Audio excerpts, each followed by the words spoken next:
오늘 로마서 5장 보겠습니다. 로마서 5장. 구원에 대해서. 여기 로마서 5장 9절에 이제 중요한 표현이 있습니다. 로마서 5장 9절에 보면은, 그러면 우리가 이제 우리가 그의 그 피를 인하여 의롭다 하심을 얻었은즉 더욱 그로 말미암아 진노하심에서 구원을 얻을 것이니. 여기 한번 써볼까요?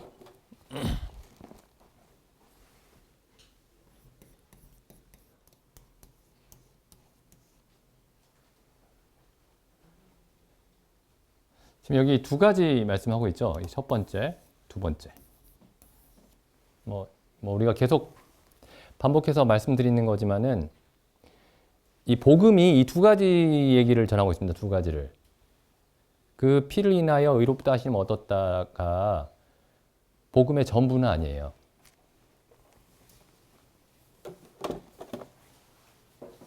결국에 구원은 어디에다 쓰는, 구원은 의롭다 하심을 얻는 게 구원은 아닙니다.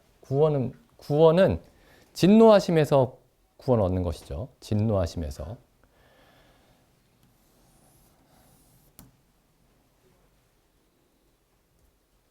그러니까 이제 우리가 해야 되는 질문이, 나는 의롭다 하심을 얻었는가?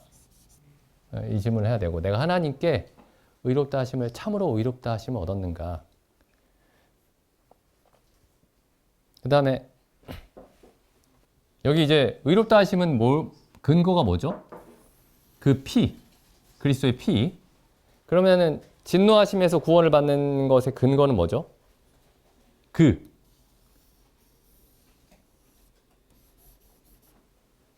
이거 그 피는 그의 피. 이거 그는 그분 자신이죠. 그리스도 자신.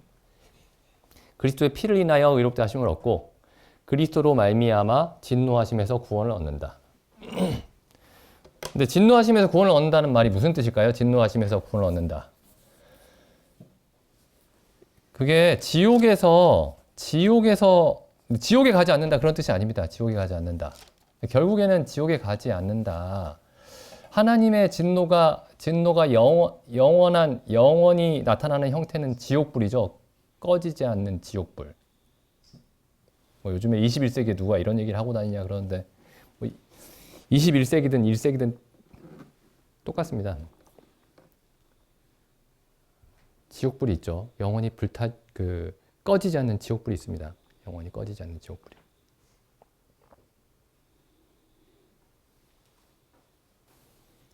현대의 이제 기독교에서는 이걸 사람들이 싫어하는 얘기니까 이게 뭔가 약간 너무 신화적인 것 같기도 하고, 그래서 이제 이렇게 얘기하죠.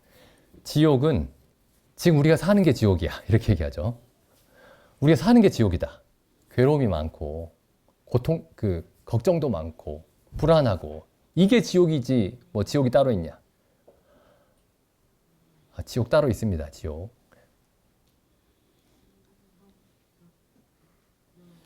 예수님이 사복음서에서 지옥에 대해서 여러 번 말씀하셨죠. 구약보다 신약의 지옥에 관한 얘기가 훨씬 많습니다. 근데 여기 이제 이 진노하심이 결국에는 영원한 지옥불이 그 하나님의 진노하심의 표현이지만은, 진노하심에서 구원을 얻는다라는 얘기가 무슨 뜻이냐면은, 여기 로마서 1장 18절부터 1장 18절에 이렇게 돼 있죠. 하나님의 진노가 나타나나니, 이렇게 시작합니다. 1장 18절이. 하나님의 진노가 어떻게 나타나는지를, 하나님의 진노가 나타나는 양상을 쭉 설명을 하고 계세요. 1장 18절부터 3장 18절까지. 하나님의 진노가 어떤 모습으로 나타나느냐. 1장 18절부터 3장 18절까지 나타납니다. 설명을 하고 계세요. 그럼 맨 처음에 하나님의 진노는 어떤 형태로 나타나냐면은, 하나님이 사람들로 하여금, 그러니까 이 땅에서 하나님의 진노는 어떤 형태로 나타나느냐. 이 땅에서는 대부분의 사람들에게 하나님이 내버려두는 형태로 나타납니다. 내버려두는 형태. 내버려두는 거예요. 그래서 여기 보면 이런 말씀이 있죠. 1장 24절에 보시면은 그러므로 하나님께서 저희를 마음의 정욕대로 더러움에 내어버려 두사, 내버려 둡니다. 정욕대로 행하도록. 눈에 보이는 대로, 귀에 들리는 대로 행하도록 내버려 두십니다. 그리고 28절에도 보시면 또한 저희가 마음에 하나님 두기를 싫어하며 하나님께서 저희를 그 상실한 마음대로 내어버려 두사. 내버려 두시죠.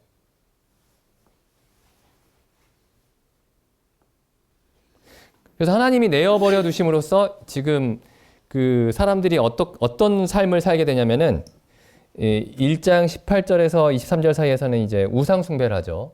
하나님을 하나님이 아닌 것으로 바꿉니다. 하나님을 하나님이 아닌 것으로 바꿔요. 이제 하나님의 진노가 어떤 것이냐? 하나님이 내어버려 두시는데 이게 하나님의 진노가 나타나나니 이렇게 시작을 하죠. 그래서 이제 어떤 형태로 하나님의 진노가 어떤 형태로 나타나는지를 이제 설명하는데 첫 번째가 우상 숭배입니다. 우상 숭배. 우상 숭배가 뭐 다른 게 아니고 뭐 나무나 돌이나 금속을 깎아서 그 앞에서 뭐 절하고 그런 게 우상 숭배가 아니고 하나님이 아닌 것을 하나님으로 섬기는 거예요. 하나님으로 섬기는 것. 섬기는 것. 두 번째는 뭐죠? 이거 하나님이 아닌 것을 하나님으로 섬기는 것. 그 성경이 뭐라고 얘기하고 있나요? 그 신약의 서신서에 가면은 탐심은 우상숭배니라. 탐심도 우상숭배입니다. 탐심. 내가 저걸 가졌으면 좋겠다. 뭐 그런 거 말고요. 뭐 내가 지나가는데 뭐 내가 저 컵을 가졌으면 좋겠다. 저 잔 예쁜데 가졌으면 좋겠다. 그런 게 다 우상숭배는 아니고요. 난 저게 있으면 정말 좋겠다. 내 삶이. 사도 바울이 그렇게 말씀을 했고 또 이런 말씀도 있죠. 예수님이 직접 하신 말씀인데 하나님과 재물은 겸하여 섬길 수 없느니라. 그럼 재물을 섬기는 것도 우상숭배죠. 재물을 가지고 있는 게 우상숭배는 아닙니다. 재물을 섬기는 거예요. 그다음 또 뭐가 우상숭배죠? 하나님의 칭찬을 구하지 않고 사람들의 칭찬을 구하는 게 우상숭배입니다. 야, 사람들이 나를 좀 우러러보는, 나를 좀 부러워하면 좋겠다. 그럼 어떻게 하면 부러워하죠? 세상에서 사람들이 추구하는 것 있죠. 그걸 내가 다른 사람들보다 더 많이 가지고 있으면 사람들이 나를 우러러보죠. 예를 들어 이제 뭐 우리 중에는 없습니다만은 성형수술을 막 해요. 그래서 와, 너 정말 예쁘다. 너 참 잘생겼다. 그래서 사람들이 막 계속 성형수술을 하죠. 어떤 사람들은 돈을 많이 법니다. 그리고 자기 부를 이제 과시를 하죠. 어떤 사람들은 막 명예를 쌓습니다. 사회적인 그 지위가 올라가요. 내가 하나님의 뜻을 행하면서 하나님을 섬기면서 이런 것들이 늘어나고 그런 건 상관이 없는데 그런 건 좋은 일이죠. 근데 그게 아니고 내가 이게 꼭 있어야 된다. 그게 우상숭배입니다. 다른 게 아니고. 그러니까 하나님이 아닌 것을 하나님으로 섬기는 거예요. 두 번째는 뭐죠? 두 번째 나타나는 게 뭐죠? 24절에 그러므로 여기 그러므로가 이제 인과관계죠. 인과관계. 그러니까 하나님이 아닌 것을 하나님으로 섬기면 일어나는 일이 뭐냐면은 첫 번째로 나타나는 현상, 첫 번째로 그 사람에게서 나타나는 현상이 성적인 타락입니다.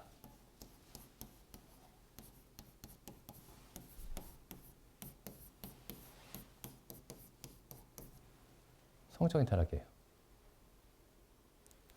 여기에 이제 그리고 26절에 보면은 25절에 그 원인을 설명을 하죠. 24절에 보면은 그러므로 하나님께서 저희를 마음의 정욕대로 더러움에 내어버려 두사 저희 몸을 서로 욕되게 하셨으니 이는 저희가 하나님의 진리를 거짓 것으로 바꾸어 피조물을 조물주보다 더 경배하고 섬김이라.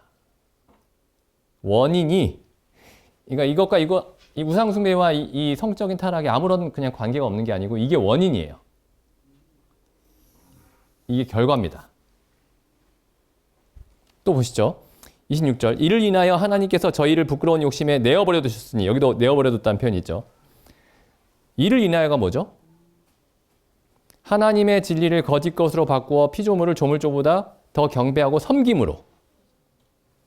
이를 인하여 하나님께서 저희를 부끄러운 욕심에 내어버려 두셨으니 곧 저희 여인들도 순리대로 쓸 것을 영리대로 바꾸어 영리로 쓰며 이와 같이 남자들도 순리대로 여인 쓰기를 버리고 서로 향하여 음욕이 부릴 듯하며 남자가 남자로 더불어 부끄러운 일을 행하며 저희의 그릇 때문에 상당한 보응을 그 자신에 받았느니라. 여기 동성애.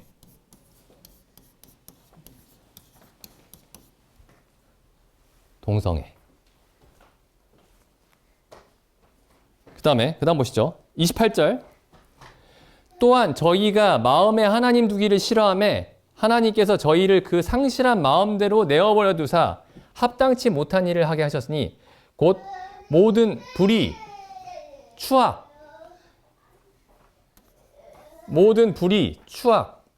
탐욕, 악의, 시기, 살인, 분쟁, 사기, 악독이 가득한 자요, 수근수근하는 자요, 비방하는 자요, 하나님을 미워하는 자요, 능욕하는 자요, 교만한 자요, 자랑하는 자요, 악을 도모하는 자요, 부모를 거역하는 자요, 우매한 자요, 배약하는 자요, 무정한 자요, 무자비한 자라. 이제 그리고 이게 나머지가 이제 다른 어떤 마음의 타락이죠.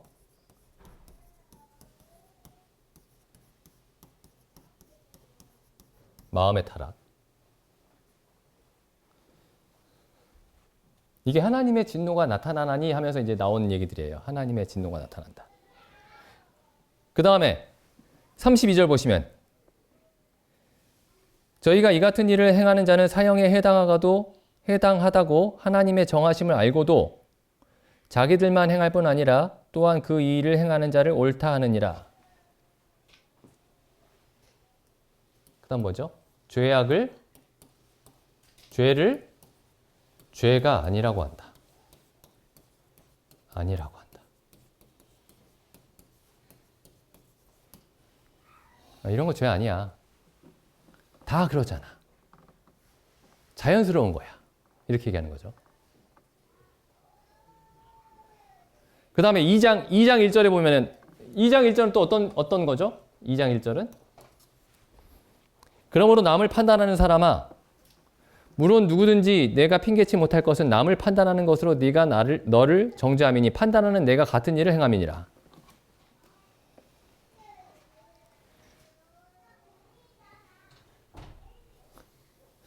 그 예수님이 뭐라고 말씀하셨죠?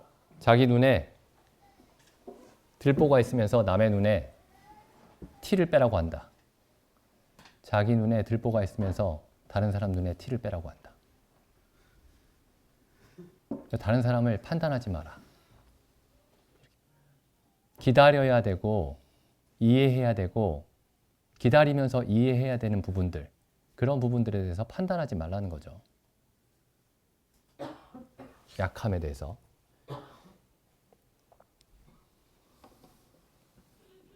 그래서 이제 다른 사람을 자기도 똑같은 죄를 범하면서 혹은 자기가 더 큰 죄 가운데 있으면서 다른 사람을 판단하는 것.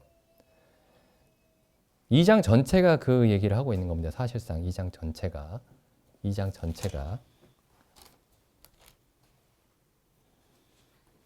1절에서 16절까지는 대략 그 이방인들이 이런 걸 뭐라고 하죠? 이런 모순을 보이고 있고 자기도 똑같은 죄를 범하면서 다른 사람의 죄만 정죄하는 경우, 그리고 유대인들도 똑같이 하고 있다. 2장 17절에서 2장 29절까지는 유대인들도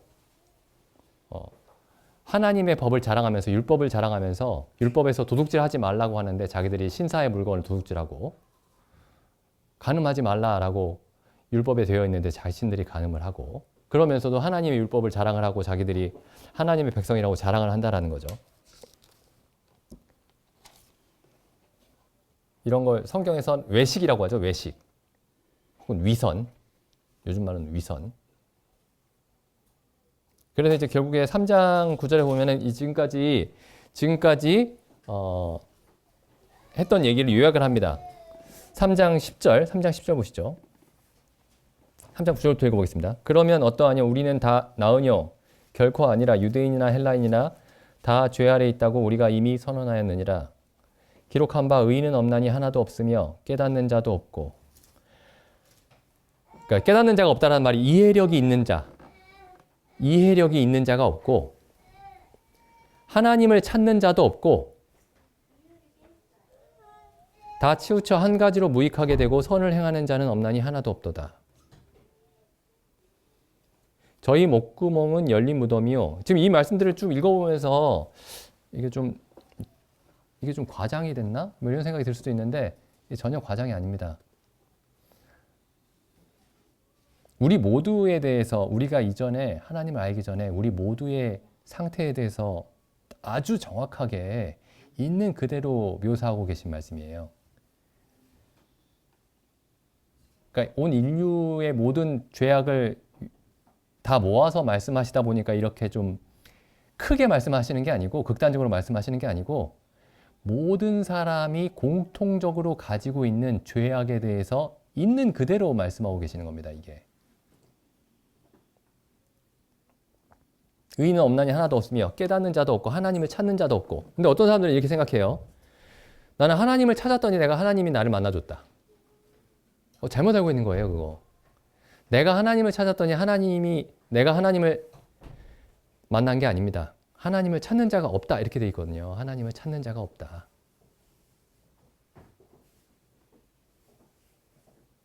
한번 생각해 보십시오. 뭐 혹시 우리 중에 내가 하나님을 찾았더니 하나님이 나를 만나줬다 라고 생각을 하고 있는데 왜 이 3장 11절에서는 하나님을 찾는 자도 없다라고 했을까? 그걸 어떻게 이해해야 될까? 이게 중요한 질문입니다, 이게. 그 다음에 12절, 다 치우쳐 한 가지로 무익하게 되고 선을 행하는 자는 없나니 하나도 없도다. 나는 그래도 선을 행했는데 여기는 왜 선을 행하는 자니 없나니 하나도 없도다, 이렇게 말씀하고 있을까? 사람들 중에서도 선을 행하는 사람이 있는 것 같은데 다 완벽하게 선하지는 않지만 선을 행하기도 하는데 왜 성경은 선을 행하는 자는 없나니 하나도 없도다라고까지 얘기를 하고 있는가? 이건 과장법인가? 그 다음 보시죠. 저희 목구멍은 열린 무덤이요. 열린 무덤이 무슨 뜻이죠? 입을 열면 사람들을 죽이는 말만 한다는 겁니다. 그게 사람들을 죽이는 말 한다라는 게 막 욕하고 막 거칠게 말하고 그런 것만 얘기하는 게 아니에요. 친절하고 부드럽게 얘기하는데도 거짓을 말하면 모든 사람을 다 무덤으로 끌어내리는 겁니다. 사망의 길로. 그래서 내가 입술을 열어서 내 자녀도 무덤 속으로 끌어들일 수 있어요. 내가 사랑하는 내 자녀들도. 내 친구들도.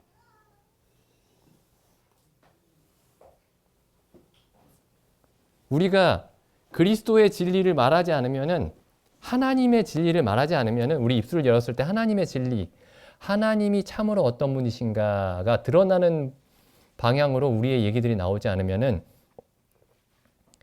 우리 목구멍은 열린 무덤이 됩니다. 열린 무덤.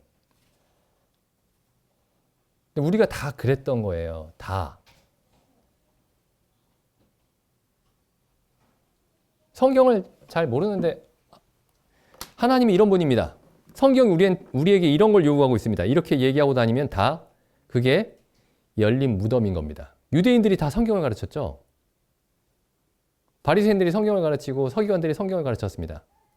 그 사람들이 다 그 목구멍이 열린 무덤이었던 거예요.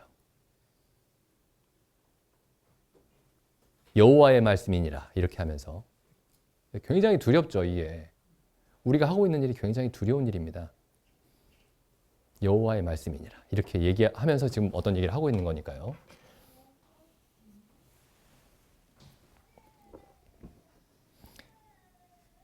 그 혀로는 속임을 베풀며, 그러니까 내가 아무리 진실이라고 느끼는 얘기도 하면 속임일 수가 있어요. 그런 경우가 굉장히 많죠. 내가 거짓을 굳게 믿으면서 내가 거짓을 진실하게 믿으면서 얘기를 하면 그게 속임이 되는 겁니다. 그 입술에는 독사의 독이 있고 그 입에는 저주와 악독이 있고 그 발은 피 흘리는데 빠른지라. 그러니까 우리가 다니는 곳마다 사람들을 죽이는 거죠. 자녀들도 죽이고 남편도 죽이고 아내도 죽이고 친구들도 죽이고 그렇게 죽이는 겁니다. 입술에 진리가 없기 때문에. 입술에 그리스도의 말씀이 없기 때문에. 파멸과 고생이 그 길에 있어 평강의 길을 알지 못하였고, 그래서 이 모든 것, 하나님의 진노가 어떤 식으로 나타나는가, 그 하나님의 진노가 나타나는 그 양상을 한마디로 요약하면 저희 눈앞에 하나님을 두려워함이 없느니라. 그러면 하나님의 진노는 어떤 식으로 나타나나요? 물론 이제 아까도 말씀드렸지만 영원한 지옥불이 마지막 영원한 하나님의 진노의 표현입니다. 영원한 지옥불의 어떤 형벌이, 지옥의 형벌이. 근데 지금 이 땅에서 나타나는 하나님의 진노는 어떤 형태로 나타나냐면은 하나님이 내어버려 두십니다. 내어버려 두셔서 사람들이 하나님을 두려워함이 없습니다. 두려워함이 없게 그냥 내버려 둡니다. 하나님을 두려워하지 않게 내버려 둬요. 이게 하나님의 진노 가운데 있는 사람들의 모습이에요. 하나님의 진노. 자, 그러니까 그럼 5장 9절 말씀 보시죠. 5장 9절. 그러면 이제 그 피를 인하여 의롭다 하심을 얻었은즉 더욱 그로 말미암아 진노하심에서 구원을 얻을 것이다. 그러면 지금 1장 18절에서 3장 18절까지 묘사한 이 모습에서 이런 삶에서 구원하신다. 이런 뜻입니다. 예수 그리스도가. 그러니까 예수 그리스도가 하시는 구원이 죄를 용서해 줄게. 그건 절반이에요. 절반. 죄를 용서해 주실 뿐만 아니라 하나님의 진노 아래 있었던 우리의 삶에서 우리를 건져내신다는 겁니다. 그 하나님의 진노의 구체적인 내용이 1장 18절에서 3장 18절까지 기록이 되어 있다는 거죠. 근데 많은 사람들이 내가 의롭다함을 얻었다. 예수님의 피로 의롭다함을 얻었다. 이렇게 얘기하면서 그 삶은 1장 18절에서 3장 18절에 나와 있는 이 모습에서 구원을 받지 못한 상태로 살고 있어요. 그럼 이 사람이 정말 구원을 받은 걸까요? 우리가 무슨 완벽하고 완전 무결한 어떤 삶에 대해서 얘기하는 건 아닙니다. 근데 사람들이 막연하게 용서 다 받았으니까, 그리고 이 땅에서 사는 거는 죄도 짓고 또 용서도 구하고 또 죄 짓고 또 용서 구하고 그렇게 사는 거지.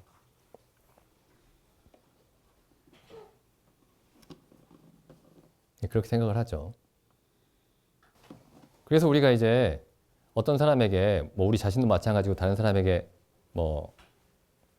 혹은 예수님을 믿노라 하는 사람들에게 복음을 혹은 그들의 소망에 대해서 물어볼 때 구원받았습니까? 이렇게 물어볼 때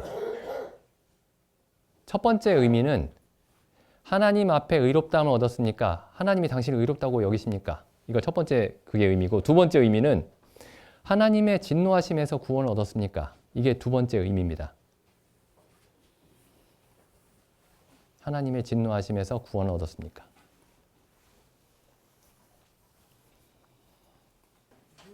(4장 25절) 보시죠. 이거 지난번에 살펴본 말씀인데 4장 25절 보면은, 그래서 이제 이 4장 25절 내용을 지금 이렇게 돼 있죠. 예수는 우리 범죄함을 위하여 내어줌이 되고 또한 우리를 의롭다 하심을 위하여 살아나셨느니라. 써볼게요.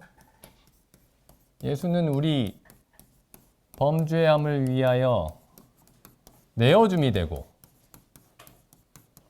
또한 우리를 의롭다 하심을 위하여 살아나셨느니라. 제가 전에도 말씀드렸죠. 여기 보면은 이걸로 끝나야 되는 거 아닌가요? 이거? 예수님이 우리 범죄함을 위하여 내어줌이 되고, 그럼 예수님이 우리 범죄함을 위해서 내어줌이 되셨으면은 내가 의롭게 된 거 아닌가요? 내 범죄를 위해서 예수님이 십자가에 내어줌이 되셨으니까 그걸로 말미암아 내가 의롭다함을 얻어야 되는데, 여기에 또 이 뭐라고 돼 있어요? 우리를 의롭다 하심을 위하여 살아나셨느니라. 그러니까 예수님이 십자가에 내어줌을 당한 것은 우리의 범죄함을 처리하기 위해서 내어줌이 되신 것이고, 살아나신 것은, 그러니까 이 부분에 대해서 이 부분을 잘 얘기를 안 하는 거예요. 거의 잘 모릅니다, 이 부분을.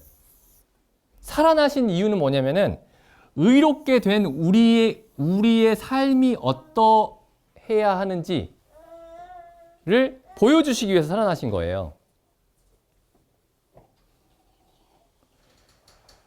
그러니까 이것만 알고 있으면 지금 굉장히 곤란한 겁니다, 이게.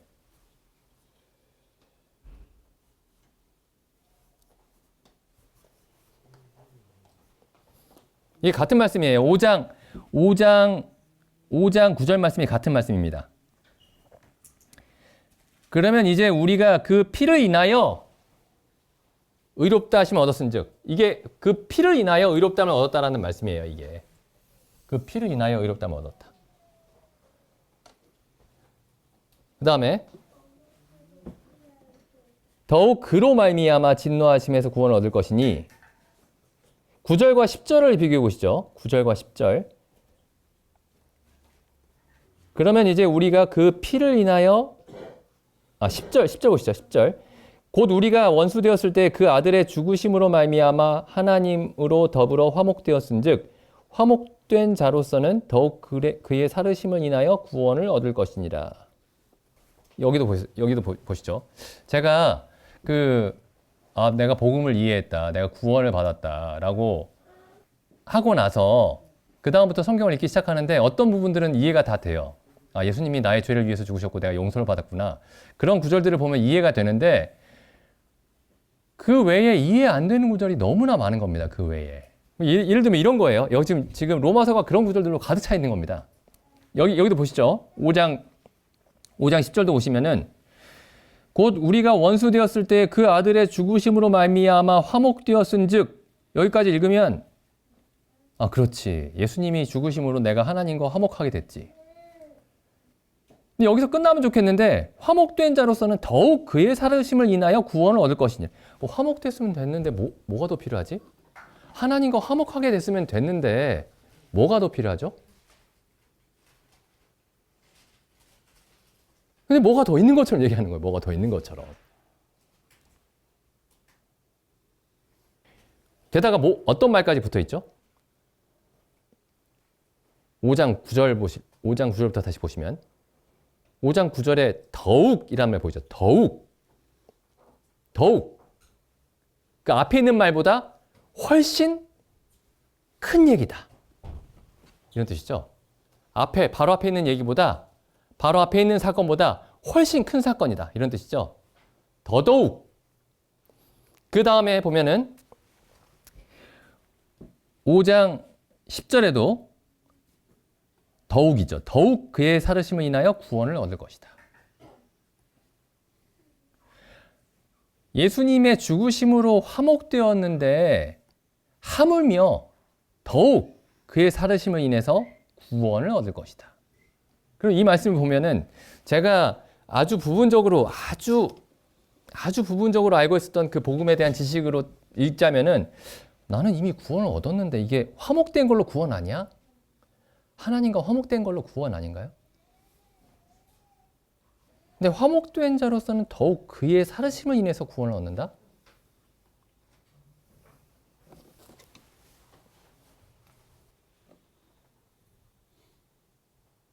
그래서 여기 9절과 10절을 9절에서는 그 피를 인해서 의롭다 하심을 얻었은즉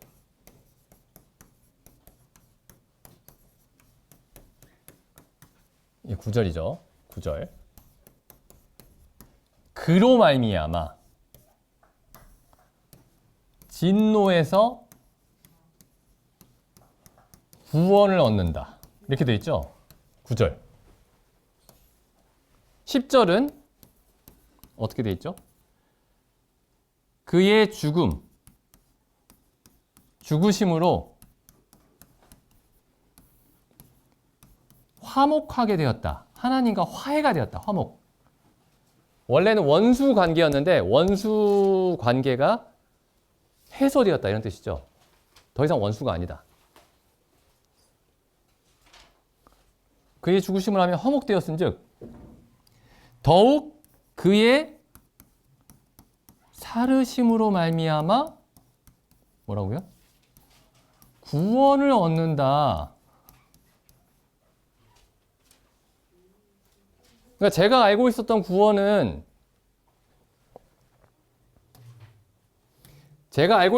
여기가 구원이에요. 이게 구원이에요. 이걸로 구원이라고 생각했습니다. 이걸로. 네? 근데 사도 바울이 로마서에서는 뭐 내가 구원이라고 생각했던 부분에다가 구원이라는 단어를 안 쓰고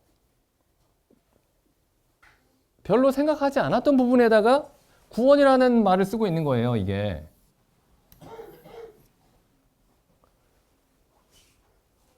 그래서 이제 우리가 이렇게 물어볼 수 있어요. 의롭다 하심을 받았습니까? 그러면 이제 많은 사람들이 받았습니다. 그럼 구원은 받으셨나요? 그 말이 그 말이지. 그 말이 그 말이 아니잖아, 이게. 그 말이 그 말이 아닙니다, 이게. 그러니까 그리스도가 대신 피를 흘려서 그 피로 죄를 씻었다. 이 논리는 대신 죽으셨다. 이 논리는 어느 정도 사람들이 이해를 해요. 물론 이걸 이해하는 사람도 많지는 않지만은. 근데 그 자신으로 말미암아 혹은 그의 살으심으로 말미암아 구원을 얻는다라는 건 도대체 무슨 말이냐? 이거 어떤 그 이론적인 답변보다는 우리가 진짜 마음속으로 그 질문을 해봐야 됩니다. 값없이 의롭다함을 얻었습니까? 했을 때 네. 이렇게 대답할 수 있죠. 하나님의 진노에서 빠져나왔습니까? 여기 그 아까 로마서에 그 진노에 관한 말씀이 있었죠. 로마서 1장 18절부터 3장 18절까지. 근데 예수님은 요한복음에서 이렇게 말씀하셨습니다. 요한복음에 그 로마서 1장 18절에서 3장 18절을 기억하면서 이 말씀을 보면 이 말씀이 더 이해가 되실 거예요. 3장 36절, 요한복음 3장 36절. 아들을 믿는 자는 영생이 있고 아들을 순종치 아니하는 자는 영생을 보지 못하고 도리어 하나님의 진노가 그 위에 머물러 있느니라. 그럼 사람들이 이렇게 살고 있잖아요. 이렇게 살고 있는데 이 땅에 살고 있는데 하나님의 진노가 이 위에 있는 겁니다. 이 위에. 하나님이 그 구원은 뭐예요? 그러니까 구원은 이 사람을 무죄라고 판결한 다음에 이 진노 밖으로 건져내시는 거예요. 진노 아래에 있는 삶에서 건져내시는 겁니다. 밖으로. 그래서 죄를 용서받으셨습니까? 할 때 네, 받았습니다. 이것도 굉장히 은혜로운 답이고 그것도 성령께서 가르쳐 주시지 않으면은 마음속에 알게 해 주시지 않으면 답할 수 없는 내용이지만은 의롭다 하심을 받았습니까? 네. 하나님의 진노 아래서 살던 삶에서 건지심을 받았습니까? 하나님을 두려워함이 없던 삶에서 하나님을 온전히 두려워하는 삶으로 바뀌었습니까? 그러니까 옛날에 예수님 믿기 전에 도박하다가 지금 예수님 믿고 나서 도박 안 해요.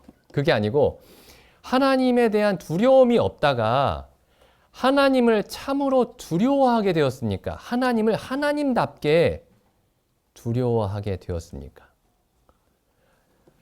내가 거듭나기 전에는 하나님이 저 멀리 어딘가에 세상의 창조주로서 있다라고 생각했는데 가끔씩 내 삶에 개입도 하고, 근데 지금은 어딜 봐도 하나님이 계신다.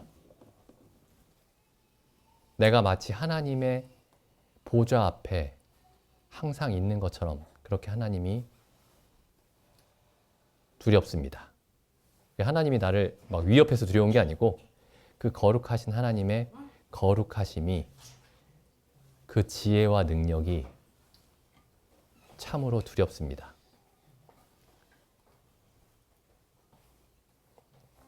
그게 진노하심에서 구원을 받는 것입니다. 진노하심에서 구원을 받는 것. 근데 사람들이 나 죄 용서받았다. 그냥 그렇게 하고 사는 거예요.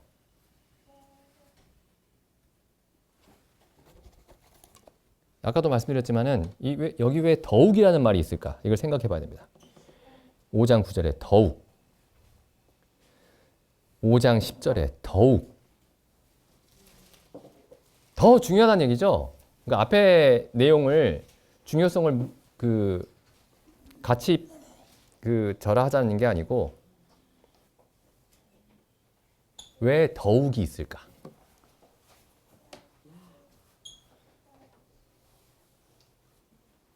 이게 더 큰 사실입니다. 하나님의 진노에서 구원을 받는 것이. 여기 4장을 잠깐 다시 볼게요. 4장에 보면은 아브라함의 얘기를 가지고 지금 복음을 설명을 하죠. 사도 바울이. 4장 전체가. 근데 4장 1절에서 12절까지 보시면은 4장 1절에서 12절. 12절은 무슨 내용을 얘기하고 있느냐면은 그가 의롭다 하심을 얻었다는 거죠. 하나님께 의롭다 여기심을 받았다. 의롭다 하셨다. 하나님이 의롭다 하셨다. 그죠? 근데 13절부터는 주제가 바뀝니다. 13절에서 25절까지는 무슨 내용을 얘기하고 있느냐면은 13절에 이렇게 나오죠. 후사가 되리라. 후사가 되는 문제예요. 이거는 후사가 뭐죠? 요즘 말로 상속자. 이건 무슨 문제예요? 상속의 문제가 아니고 법정에서 문제죠. 법정에서 무죄 판결 받는 문제입니다. 이건 무죄냐 유죄냐. 그러니까 이건 뭐예요? 부모와 자녀 관계하고는 아무 상관이 없습니다. 이건 법정에서의 문제예요. 근데 여기서부터 자녀의 관계가 나타나는 거예요. 자녀.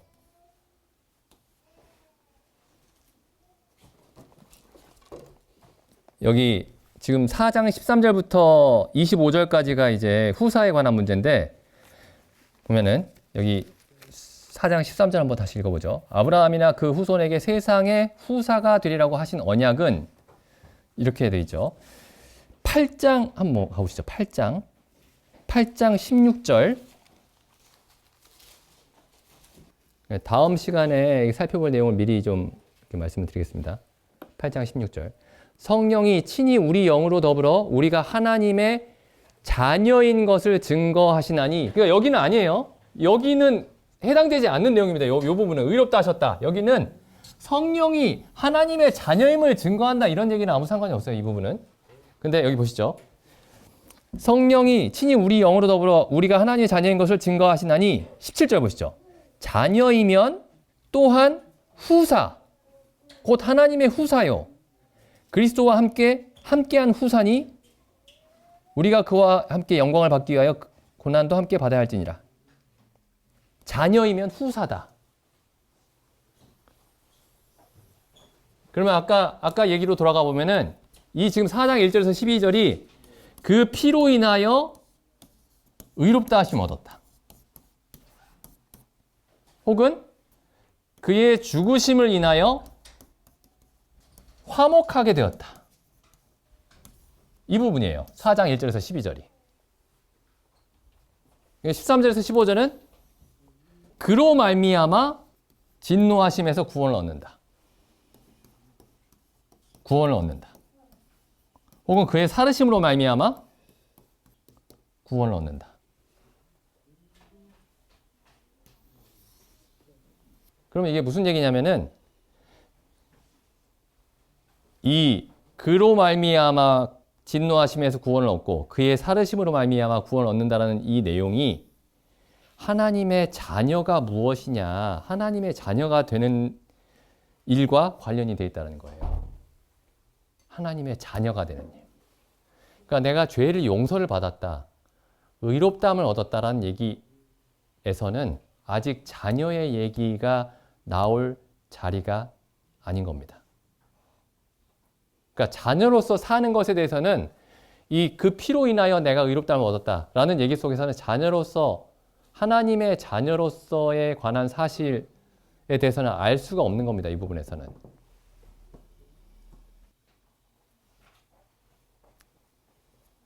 그러니까 더욱 그로 말미암아 진노하심에서 구원을 얻고 더욱 그로 말미암아 구원을 그의 부활하심으로 말미암아 구원을 얻을 것이다. 이 말씀이 앞에 더욱이라는 말이 붙어 있는 거죠. 더욱이라는 말이. 더욱.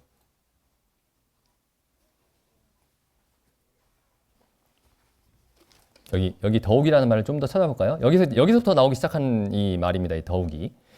5장 9절에 더욱 있었죠. 5장 9절. 한번 여기 표시를 해보시죠. 5장 9절에 더욱 그로 말미암아 진노하심에서 구원을 얻을 것이다. 그 다음에 5장 10절에 중간에 더욱 그의 살으심을 인하여 구원을 얻을 것이다. 그 다음에 15절에 보시면 그러나 이 은사는 그 범죄와 같지 아니하니 곧 한 사람의 범죄를 인하여 많은 사람이 죽었은즉 더욱 하나님의 은혜와 또는 한 사람 예수 그리스도의 은혜로 말미암은 선물이 많은 사람에게 넘쳤으리라. 17절 한 사람의 범죄를 인하여 사망이 그 한 사람으로 말미암아 왕노릇 하였은즉 더욱 은혜와 의의 선물을 넘치게 받는 자들이 한 분 예수 그리스도로 말미암아 생명 안에서 왕노릇 하리로다. 그러니까 지금 여기서부터 설명하고 있는 내용들은 값없이 의롭다함을 얻었다라는 부분에 대한 설명이 아니고 하나님의 진노하심에서 구원을 얻는 사람들에 대한 얘기입니다. 얻는 일에 대한 얘기입니다. 그 다음에 20절 율법이 가입한 것은 범죄를 더하게 하려 함이라. 그러나 죄가 더한 곳에 은혜가 더욱 넘쳤나니. 여기서부터 5장부터 더욱 이렇게 얘기하기 시작해요. 사도 바울이. 근데 이 더욱에 대한 부분을 빼고 복음을 이해하고 복음을 전하고 그러면 굉장히 큰 부분이 없어진 상태에서 복음을 이해하게 되고 그러면 뭔가 삶이 굉장히 크게 삐뚤어지게 됩니다. 그래서 우리가 복음을 사도 바울이 설명하고 있는 어떤 길을 따라서 다시 살펴봤으면 좋겠습니다. 기도드리고 마치겠습니다. 하나님 아버지, 참 저희에게 사도 바울을 통해 이렇게 성경을 기록하셔서 참 그리스도로 말미암아 저희에게 일어나게 하신 일이 어떠한 일인지 저희를 자세히 살펴볼 수 있게 허락하여 주심에 감사드립니다. 참 저희에게 알려주신 사실이 너무나 크오나 참 저희가 더욱더 이 말씀을 살펴보고 참 저희에게 하나님께서 행하신 일이 과연 어떠한 것인지 더욱더 분명히 보게 하옵시고 그 온전한 복음으로 말미암아 저희가 진리 가운데 확신 있게 발걸음을 내디딜 수 있도록 말씀을 저희 각 성도님들에게 각자 성경을 읽을 때 또한 저희가 함께 성경을 살펴볼 때 주의 말씀을 밝히 비춰주시옵소서. 우리 주 예수님의 이름으로 기도드립니다. 아멘.